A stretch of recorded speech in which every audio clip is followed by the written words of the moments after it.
All you, Paul. All right. Testing. Today on Quality Time with Family Ties, we learn cat toys are not a dime a dozen.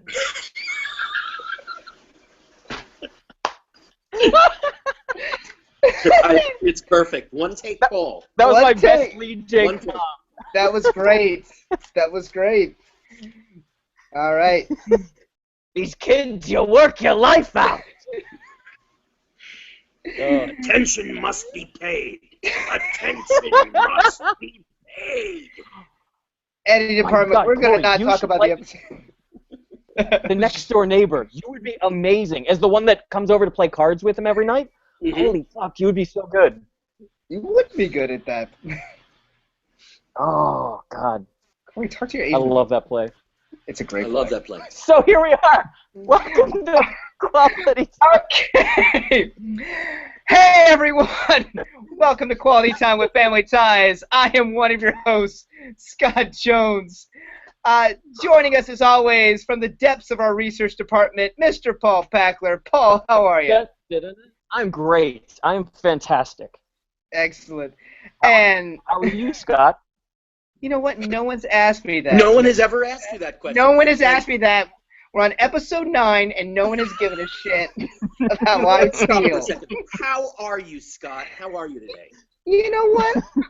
I was just a little bit sick this week, but I'm doing better. Thank you guys so much. Oh. I appreciate it. Well, we're I- glad I'm you're feeling glad better. to hear it. Because doing this podcast with the runs is a really difficult It's thing, isn't it? not fun. In fact, if I have to get up at some point during this, all right, you guys cover me. Yeah, we will. Corey Pepper, how are you? I'm fine. I'd like to be addressed as Willie Loman for this episode. Ooh. All right, And I'm Mr. going to Loman. talk like this the whole episode. Rink-a-dink-a-dink-a-dink-a-dink. I've turned into Jimmy Durant. Yeah. Oh man, the demographics for our podcast are just—they are going down. We're gonna get Because they're not alive. Everyone, you know, I knew we had a very specific niche for this podcast, and it just got more specific because of this. The reason, if you're wondering why Corey is going to be talking like that, because we are on season 1, episode 9. The title is called "Death of a Grocer," Woo! and it's alluding to Death of a Grocer. And in this, we kind of learn a little bit more about where Alex works. We kind of got a little hint of it previously, that he works at Adler's Groceries, and we finally meet Mr. Adler, who runs the grocery. Yeah, Guys, they were what do you playing think a of long, it? They were playing a long game. That was like some Breaking Bad level of foreshadowing. They were like, look, in that episode where he loses his virginity, that's gonna come back. That grocery store. And did you say, what did I think of Mr. Adler? Mr. Yeah, I Adler, want to know your thoughts. He's the nicest man on the face of planet Earth. Yep.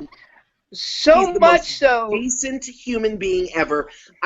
He's nicer than any boss I've ever had in my whole life. I agree. I also think he's on the early stages of dementia, too. Really?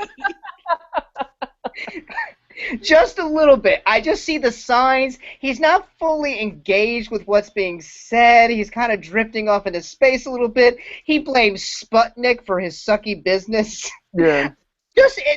I'm just a little concerned. I think he's a wonderful human being, delightful, but I'm a little worried about Mr. Adler. He's very kind to Alex P. Keaton, I'll tell you that much. He keeps calling Absolutely. Alex by his old wife's name, his dead wife's name. He's like, Mary. No, that doesn't happen at all, ever. That's not even true. But Corey, you're right. This is a great job to have. Like, it's a nice little mom and pop grocery place. You got a great boss. You're not hassled. You're appreciated. And you know, Alex seems to enjoy it. Like, it's a great place to be. He wants Alex to leave early and look at the sunset. Yeah. Oh my God. Forget about my business. Let's go out and appreciate nature together. My heart warmed up a little bit there. But then maybe that's why his business sucks. He keeps on closing 15 minutes early. Well, that too. There's the flip side to that too. wonderful human being, but he's not gonna. It's a and he, you know, I'm assuming he's got some pretty good retail space there. The fact that he's still been open for so long is pretty impressive. But he's also selling frozen milk. That too. Which do we all know now how to turn on that cooler? Absolutely. Jesus Christ, that is like they were trying to like up the game from Happy Days where Fonzie would just elbow. It's the Fonzie smack on the jukebox. Right. Yeah. But with this, he like lifts up the thing. He have to turn a valve, return the valve. Oh God. We all could do it now. We all could fix that cooler now. As many times I'm gonna go out on a limb and say I hate Mr. Adler, and everything he does annoys me. Later, there's the one guy that comes in and he's like, I'd like to get a jar of olives, and he goes, why? And the guy does a classic take. The actor, the under 5 line who comes in and does that is amazing. Yeah. And then he's like, well, I just wondered why you wanted olives, because I have heartburn and I can't eat olives. I'm just like, shut the fuck up, I want my olives. Just tell me where the olives are. I want to know who the fuck gets heartburn from olives. It's not exactly the most acidic product in the world. No. He couldn't. Okay, I want a dozen lemons. I plan on. Oh, I can't eat lemons. They give me. Yes, citrus gives you heartburn. Olives don't give you heartburn. Yeah, and again, Mr. Adler is that with everything you can't eat. Yes. And Mr. Adler's really upset with this guy. Going back to my theory, I think he's getting dementia. Yeah. It's not a normal response. Like, Mr. Adler must sell many items if he has heartburn that he can't eat. And so every time someone asks for an item that he can't eat, Mr. Adler goes, why do you want that? That's insane. It's crazy. It's your store, buddy. Order better. Order more things. Why do you care? You're trying to make money. I mean, and I love the line. Oh, go for it. I was just saying, we've talked before about people who carry full cups in movies and TV, or people who carry luggage that has nothing in it. One of my other pet hates is grocery stores on television, and the way they only stock the shelves at eye level, and they only have one row of items. It's not filled to the back of the shelf. It's only filled to the front of the shelf, and they have like cereal next to tampons, which you don't find in a real store ever. No. Once again, this might be a proof that he is a terrible businessman as far as keeping. No. Yes. And why people can't find olives. Usually they're in the jarred section. And it's not that big of a store. No, it's pretty small. It's a convenience store for all intents and purposes. Pretty much. I love the fact that Alex says the line is like, Mr. Adler, this could be you could have a real moneymaker here. It's a grocery store. Wow. It's a mom and pop grocery store. What's the profit margin on food? Nothing. And if Sputnik is up in the air, you're screwed. You're not going to make money because of Sputnik. Yeah, So we kind of the first few minutes of the show, we get a dynamic of Alex and Mr. Adler, their working relationship. Alex kind of runs that place because Mr. Adler's kind of, a little out of it. And we also meet a very reoccurring character. Thank God. Skippy Handelman. Skippy we meet. Now, Skippy Handelman, the next door neighbor. I'm still not sure, even after this episode, if they knew that Skippy, maybe they knew he was going to be recurring, but not as recurring as he eventually became. They do mention the Mallory, that he's got a crush on Mallory. Right. But I'm still not sold, and I think I'm really not sold because in the next episode, he's not there again. Two things that brings up for me. This was the intention. Whether they told him, maybe they told Mark Price, "Oh, we'll bring you back," but I don't think they realized he was bringing back for 5 or 6 years. Right. There were a couple of things I noticed here. One is that Alex's hair was really long in this episode, and And also that it's like considerably different from other episodes. Also, with Skippy, they knock out everything about his character that they will come up with for the next 7 seasons in 60 seconds. In 60 seconds, they establish his name, that he's their next-door neighbor, and that he's in love with Mallory, all within like 3 lines of dialogue. It was amazing. And that's as much character development as they ever gave him. That's it. Pretty much. That was Full House level of character development, where they're just like, you get 3 things, that's it. That's it. And, but here's something that. Oh, sorry, Paul. No, I was just gonna say. So based on those 2 things, I feel like this might have been filmed out of order. Like, was that a thing that they would do? They would film it in a certain order, and then the network would premiere them in a different. Oh, very much so. Still done commonly. Oh, okay, all right. Yeah, So maybe it was that sort of a thing, because it felt different than the shows around it. Mm-hmm. It did. Here's something that struck me. I don't remember, and I'm sure this was something that kind of developed as they kept bringing Skippy back. I don't remember Skippy being quite so creepy. He was a little creepy when we first meet him, and he does this weird thing of like after he speaks, he keeps his mouth open. Wait, I know we're on a podcast and you can't see what I'm doing, but watch Mark Price, and after he says something, he kind of leans in and has his mouth open. But there was something, because the way I remember Skippy is, and later on, he almost becomes a little bit more of a puppy dog kind of character, a little bit more sympathetic, a little bit more, you kind of feel for him a little bit more. This, he kind of had like a little kind of annoying, creepier vibe too. I agree. It was more obnoxious, and it becomes more pathetic. Yeah. But I'll say this: in a world where you have your Urkels and your Screeches, I'll take a Skippy any day. Absolutely, I thought the same thing. I thought he really serves the same purpose as Urkel, and yet much more palatable than Urkel or Screech. Yeah. Well, they kept him grounded throughout the series. He didn't take the show into his, like with Urkel, it became the Urkel and the Dad show. Absolutely. And with Screech, he just outlasted everybody else, so he was just there the longest. But with this, Skippy always felt like a real character, and he never got, his quirks and idiosyncrasies never got the best of the character. Yeah, I remember.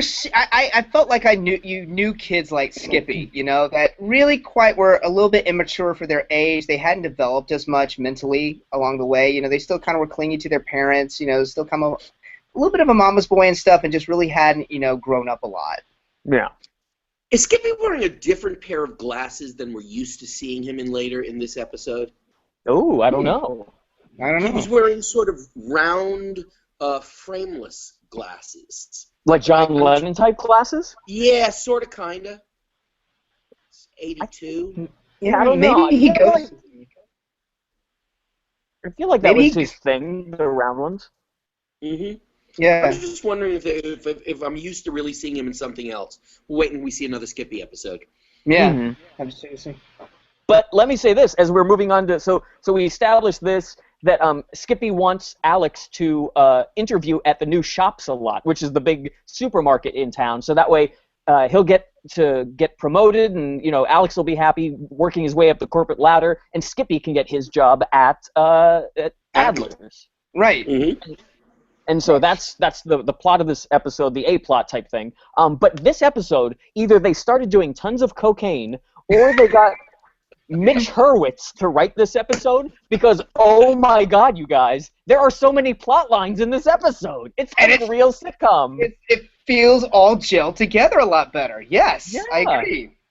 I felt this was a much stronger episode, and oddly enough, it's an episode that doesn't really have a big theme to it, like we've had, like the next one, which is, guns, or the ones that we've had in the past. It's a much smaller episode, and yet I thought it was a stronger episode because it really dealt with the characters instead. Yeah, and this episode feels like what I'm expecting later episodes to get into. Mm-hmm. Yeah. It's nice. It's a nice feeling. It's just, characters. On a sitcom, we want characters, and sometimes you can put in politics or morals or whatever, but you got to invest in the characters, and it feels like with this episode they're starting to do that. Mm-hmm. Absolutely. Um, so Alex decides to apply at the Sales a Lot, and we cut back to the kitchen, and Steven, Elise, they're all coming back home. Or Steven starts talking about how busy it was at the station, and they were getting a lot of complaints about the Madame Bovary show that they put on, aired. Has And anyone read that? I haven't read that. Madame Bovary? Yeah. I read the porn version called Madame Ovary. It was a little different. Wait, you read? There was a porn one that you read? No, just a joke. Oh, okay. It was in Penthouse. It was part of the letters. I thought it was like, Yes. I was imagining that they took Madame Bovary, made a porn film out of it, and then novelized it. And Yes. they were like, oh man. By the way, in the second scene, and I hate to harp on their poor costumer, but in the second scene, I realized they will not let Jennifer appear on screen in anything other than overalls. And this Yes. is the second episode in a row with Steven wearing a turtleneck under a long-sleeved shirt. This time, I'm sure it's not a dickie because I can see the sleeves sticking out under his long sleeves. Yeah. Well, Corey, It's you brought insane. it. They're really trying to find a foothold for anything with the costumes. And the other thing with the costume is, this was the scene that it first occurred to me. Alex is wearing a tie. Steven comes home from work and he doesn't wear a tie. Where I think they're really trying to set that tie as that's what makes Alex to be this precocious, very mature young man. And Steven he's a guy who goes to work and doesn't have to wear a tie like most guys would have in 1982. Right. Totally. The symbol He can of wear business. a turtleneck. Alex wears a tie to work at a grocery store. Absolutely. Well, Corey, you brought up Jennifer, and this is something that struck me, because we've talked a little bit about how they're going to define Jennifer, what they're going to give her, and what they're going to take away, and it still seems that they're very conflicted of how they want to present Jennifer, because in a lot of scenes in previous episodes, she's sporty and plays soccer, and then in other scenes, she's very bookish and knows about Madame Bovary and... Yeah. Existentialism. Existentialism. It's really confusing at times. It's like, who is Jennifer? Like, what They're is grasping this? at straws. Yeah, Yeah. I think the idea was tomboy when they cast, Right. and now they're sort of wavering on tomboy. Maybe they want intellectual. Maybe they want tomboy. They can't decide. Yeah. Yeah, because she jumps in with these smart quips a lot of the time, and you just don't see it coming from that character. Mm-hmm. But anyway, Alex gets a call from the big grocery store saying that he got the job and he's going to be in charge of the cat toys. Or assistant manager. No, Assistant. Sorry, yep. He could be assistant manager someday, right? Or is he Right. Yes. He's The thing that stock boy. The thing that I loved about this with the phone call is that they do a long shot, and the person who answers the phone is Steven. He goes over and he picks up the phone. Now, it's a long shot, so you can see this, is that they obviously built the phone for the kids who would always be on the phone, because it is up to Steven's waist. He's, like, answering the phone like he's opening a drawer, and then he's like, Alex, here, and then Alex comes over, and it's, like, right at face height, and it's amazing. You're right. I feel like they were like, we're never letting Steven answer the phone again after this. Just tell Michael Gross to deal with it for a minute. We'll never write him answering the phone ever again. Potato. Note, script coordinator, make a note of that. Yeah. And Elise and Steven are a little bit concerned because Alex is going to have to talk to Mr. Adler about leaving his job, and you know, it's going to disappoint him. And Alex tries to rationalize that he's going to understand that this is making my way up in the corporate world, and this is what got to me, is that this is total corporate speak of you start as a stock boy, and you will one day make it up to the level of a CEO of a major corporation. And that is such bullshit. Bullshit. Because if you talk to the CEOs of major corporations, none of them started out in the mailroom. No, they all moved from being a CEO of another corporation. They Right. you make parallel moves as opposed to climbing Mm-hmm. up the ladder And you got up the ladder by probably being handed down to you from a from relative. a parent. Exactly. Exactly. Yeah, I You would say didn't. Yeah. with a lot of corporations, probably when they began in the early 20th century, you had a lot of up and comers, and that sort of became, people who weren't college educated or whatever, who were able to create some sort of product or whatever, and then became CEOs, and they became, the merchant class who then became executives or whatever. But that was like a myth. That was an old timey thing that they just kept the story, the narrative of working your way up and becoming it. Where Right. by the 80s it wasn't that way, but people were still telling No. themselves American dream story. Exactly. Exactly. That ladder has been gone for a long, long time. Yeah. And the other weird thing is that Alex, I'm trying to put like a timeline together. Alex, we just had Thanksgiving. And so it's sometime between Thanksgiving and his graduation from high school. Mm-hmm. And so he's going to start this new job at a grocery store and work his way up. Does this kid want to go to college? I know it's a. What the I hell's thought the going same on? thing. He's so Yeah. he's so determined Yeah. to rise at the supermarket. At this point in time, shouldn't you be looking ahead to next September when you're going to enter some sort of a higher education? Yeah, he should be doing SATs and trying to go to Harvard. What the fuck? And does he really? And It's not like he's dating and he needs money for dating. Not at this point. Yeah. And it seems like he'd be smarter to realize that I could do much better than a shop, a stalker at a supermarket. Like, that's not where I'm going to rise to. I need to find it, like, work at a, hedge fund or something like that somewhere, Right. Yeah. I just want to give respect before we move on to the C story where it's Mallory wanting to to bring on this guy Brad Hunter, where Brad. this is like the story, and she's trying to like seduce him by being like, I had a terrible weekend, and she's playing the game, the timeless art of seduction. But now, are you saying the B story is Skippy? I would say the B story is Skippy. I sort of think that B and C sort of run together for me because although Skippy does come back again in Act 2, it's another one of those, they still don't have to me, it's still not a solid B story. Because it's not happening on camera. They're talking. It would have been a great B story if Skippy was in the grocery store at the end. Like if he were just like lying on the floor, having had like I was an waiting anxiety for that. attack. Like they're just like, come on, Skippy, you can come too, and he's like, oh, thank God, and he gets up and goes with them. Yes. Yeah. I was kind of expecting that, not to jump ahead, but Alex makes a reference like, I think this job is going to give Skippy a heart attack. And I was waiting for him to like come out of the stock closet or something like that, so we could see the results of him working there like a week or so. But it never happened. I kind of felt cheated on that. So Alex has to go. He goes to work, and it's that evening, and he has to tell Mr. Adler that he is going to be leaving and going, to work at, the shop a lot. And the moment he tells him, which is as much as Alex said he was going to do this in a very, nice professional way, he kind of delivers it in a shitty, cold-hearted way. Mm-hmm. Yeah. But the cut to Mr. Adler, the hard close-up of Mr. Adler, you see a man's soul crushed. Absolutely.